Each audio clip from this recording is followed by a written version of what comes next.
Hey, what's going on, ComicWow.com? This is Mike. And I'm Josh. And this is another episode of Comics on TV. This week we're going to talk about Constantine, and we're going to talk about the newest episodes of The Walking Dead, and we're going to catch up and talk about Gotham. So first and foremost, we're going to start with Constantine. Premiere episode. The movie already came out years back. Keanu Reeves. Wasn't a bad movie at all. The show's infinitely better. Infinitely better. There was nothing to compare it to before. Now there's definitely something to compare it to. Yeah, whoa. Just whoa. Whoa. Yeah, Keanu's kind of sitting there stewing in his own juices there. And well, he's John Wick now, you know. Somebody killed his dog, now he's all mad. Yeah, he's very angry in a Keanu sort of But way. Matt Ryan, perfect casting. Oh, dude, incredible casting. He's very believable as John Constantine. I mean, he's got the smarm, but he's got the likability. He's just likable. Oh, yeah. So, you know, he had some tragic things happen. You know, he got a little cocky. He thought he could conjure up a demon to try to save this young girl, but it just went horribly, horribly wrong. Yeah, you can see how haunted he is by, and spoiler alerts for the people that haven't watched the episode yet, but you should. It's on demand. I know NBC has it on there. Yeah, he's kind of just consumed by this 9-year-old girl named Astra that he kind of damned for all eternity as trying to use another demon to kind of exorcise her, and you can tell he's really, really caught up in that. Yeah, I mean, he put himself in a mental institution just so he could forget it. Yeah, voluntarily getting electroshock therapy. Yeah, it's pretty bad. And of course, you know, he gets a message to protect a character by the name of Liv. Her father, out of nowhere, you know, starts, you know, possessing another girl in the institution and just brings him back into the fold. He didn't want to be doing it anymore, but, you know, when you're the best at something, even in the afterlife, they're going to call you back. Oh, yeah, absolutely. So we get introduced to him. We get introduced to Charles Halford, you know, the immortal Chaz, or hard to kill Chaz. He drives a mean cab, and you know, he's the moral. He's the ultimate cab driver that can withstand power lines through the chest. Yes, it's really quite cool. But he's kind of like a moral compass too. He like keeps, you know, Constantine focused on what he. There's a lot of mystery to this Chaz. As John Constantine would put it, he's a survivalist. Yeah. So you will see what happens with him later down the line. There's other characters that are introduced. Oh yeah. Manny, the angel. Manny's played by what is it? Harold Perrineau. Perrineau. And he's on shows such as Oz. He played Augustus Hill. He played what's his name from Lost? Michael Dawson, I think. And then Damon Pope, as of recently on Sons of Anarchy. So it's kind of weird. That's pretty funny. He gets killed by the Sons, and then spoiler alert for that too if you never watched Sons of Anarchy. But gets killed by the Sons, ends up coming back as an angel. He's a real mean dude, but comes back as an angel. But he was a pope, so I guess popes become angels. Oh yeah. Yeah. There's that correlation too. Catholicism. Wow. Yeah. Hey, grab your Bible. But pretty much, you know, Liv was a one-off character. You know, supposedly she didn't test well with the audience. Yeah, you can tell from IMDb where they say episodes. Yeah, one. So you don't have much to look forward to on that. Yeah, but we're gonna get an introduction to Zed, and I know Zed is a very big part of the Constantine mythos. So I'm looking forward to seeing her.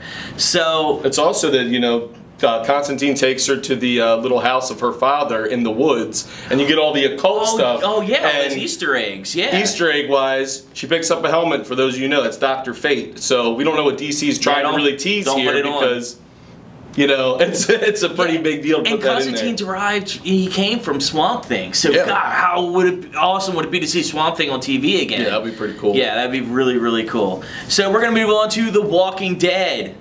This little-known show on AMC. It's good this season. You really need to start watching it. They need new people watching this show. Yeah, they need more people. They keep killing people. Yeah. But it's in a great way. In a great, great way.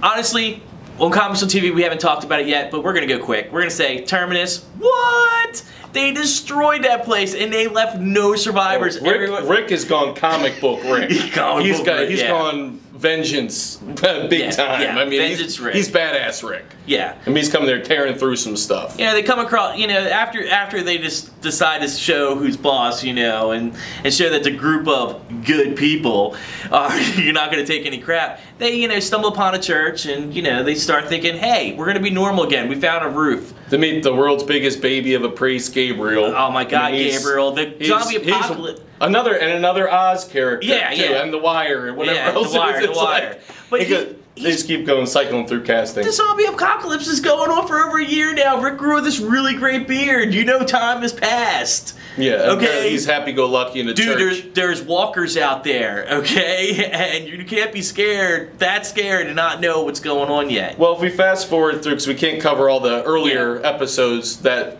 in depth, but if we fast forward to what this past episode was, is where you've got the guys from Terminus, the survivors of the termites as they were, are sitting there. You know, they've got Bob. They've already chopped off Bob's leg. They've been eating Bob, or as he's now referred to as Kebab, because, you know, he's on the menu. Yeah. They're eating him, and Bob enlightens them a little bit and says, guess what, suckers, as he's laughing his butt off at that point, says, I've been bit, you've got tainted meat. So now they're all worried, and it's like, oh no, what's his name? Garrett's like, oh, don't worry, we cooked him. Oh yeah, well, Garrett. You know what? You're still getting the E. coli. Garrett, Mr. Smarmy, freaking hipster. I used to work at Starbucks and tell you, no, dude, it's almond milk. Oh no, it really tastes like coconut milk. Venti? Yeah, it's whatever. Here's your almond milk.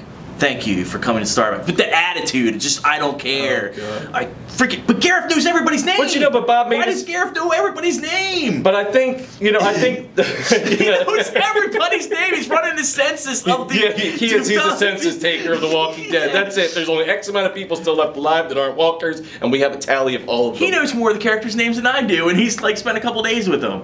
Does. Yeah. Well, it's weird. Well, Bob ends up getting his way back to his group. I mean, for how long? Because he's like, hey, guess what? I've already been bitten. You don't want me turning into a walker and kind of like lunging at you like this because you know he can't walk. So he gets back there, tells everybody, enlightens them, and says, hey, guess what? I've been bit. Sasha's all like, oh no, I've fallen in love with it. And Bob, why did you have to make us like you? In the beginning, nobody liked you. Everybody's like, this guy's like a drunk or something, and nobody likes him. But now he makes you like him. Guess what? He gets bitten by a walker, and no more Bob. Bob's gone. Poor Kebab. Yeah, Kebab's gone. So basically, when he fesses up to all that, you've got the interrogation of the priest, because they're trying to figure out why is all this stuff happening? What's with the message outside on the wall saying, you know, you've done this to us? Father Gabriel's just one of those weird characters. Like I don't know. He's such a coward. He's just a coward. And if he outlives some of these people, I'm going to be shocked, because he's just, I don't know what they're going to do with him. I was not a big fan of him in the comics because I just didn't see the point of it. And the wusses shall inherit the earth. Yeah, it's almost like Robert Kirkman kind of doesn't like organized religion to a point. No, he's messing with it big time, but he's messing with it. You know, it's fun. It's good TV. We watch it. You're watching it. We're watching it. Yeah, man. What about Bob? Bob's gone. Yeah, Bob's gone. Forget Bob. But the thing is, you know, you got Tyrese, you know. Tyrese. Why is Tyrese going all Green Mile now? Yeah. Like, he turned into John Coffey. He's like, oh, come here, Mr. Jangles, I'll help you. You know, it's... He can't even help Mr. Jangles. He's like, you couldn't beat the guy up from Terminus. You know, you beat him up. You didn't kill him. You thought you killed him. Everybody knows what that is. And he's the one guy standing up. They're all coming in. They come into the church, and they're like, up, They have three guys. It's kind of weird. And he's the one guy standing up, and he was like, yeah, what's up? Tyrese beat me in the face. You ain't gonna take me down. It's kind of weird. You're all, oh, I'm all heartfelt now, and I've got all these feelings. When your weapon was a hammer, okay, it wasn't like, you know, you shoot somebody that's quick and over. You were smashing somebody to death with like one of those. But Tyrese Stanley is invincible. Tyrese can kill like a horde by himself with a hammer. Oh, and in other news, Michonne gets her sword back, so you know there's some badass. But how did she get her sword back? You gotta talk about that. Go ahead. The greatest scene ever in Walking Dead, where Rick is like, they've upped the ante. You know what? I'm not gonna waste bullets on you. Why would you waste bullets when you have a perfectly good machete?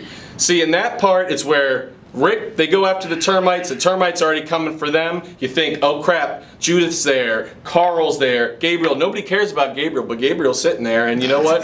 They're all like, oh, huddled in another room. They come for him, and guess what? As they get ready to bust in that wall, they start getting capped. They cap two of them, the rest of them, and ironically, Garrett gets his hand blown off. Oh, and who blows his hand off? It's Rick's group, and Rick, who still has his hand in this show, leaves this guy without his hand. Yeah, it was great, because in the season premiere trailers, you're thinking, oh my god, they're going to bring this smarmy jerk around for the entire season. They totally fooled me by the promo. They were like, why is he with the group now? No, and they brought him to be a season regular, and they lied to us, and they lied to us so well, because they finished the storyline, boom, boom, boom. Gareth gone, Terminus gone. Gareth, just showing how this is the new Walking Dead. We're gonna have a storyline and we're gonna have closure quick. Yeah, dude, it's a hatchet job, man. I mean, they come up there and Rick is just till there's nothing left. I mean, they were killing these people like they were walkers, not like they were even human beings anymore. I mean, they were smashing them in with guns, and it was amazing. Best scene ever. Yeah, hopefully next week they're gonna get into the whole Daryl, Carol, poor Beth. Daryl and Curl, poor Beth. You know, storyline, and I'm really looking forward to that. In the previews, Beth looks like she done lost it. Yeah, she's lost it. Maybe she'll sing a song about it. Yeah. Well, they'll kill her. Everybody dies anyway. Yeah, you know that. We know that. Everybody's gonna die. You're gonna make you like a character, and they're gonna kill them. Now we're gonna talk about my favorite show, the best show on Fox, Gotham. Can you hear the sarcasm in his voice? I freaking love it. Week to week. He's like, I like Gotham now. No, it ain't crap. I like Gotham. It ain't crap. Here's the deal. This week, you get a delve into the backstory of Harvey Bullock. And it's actually a really good one, I think. I think that's the best, most redeeming part of this episode, is the backstory. I thought there was no Fish Mooney. That was the redeeming no Fish part. Mooney is definitely a big bonus, because overacting at its best.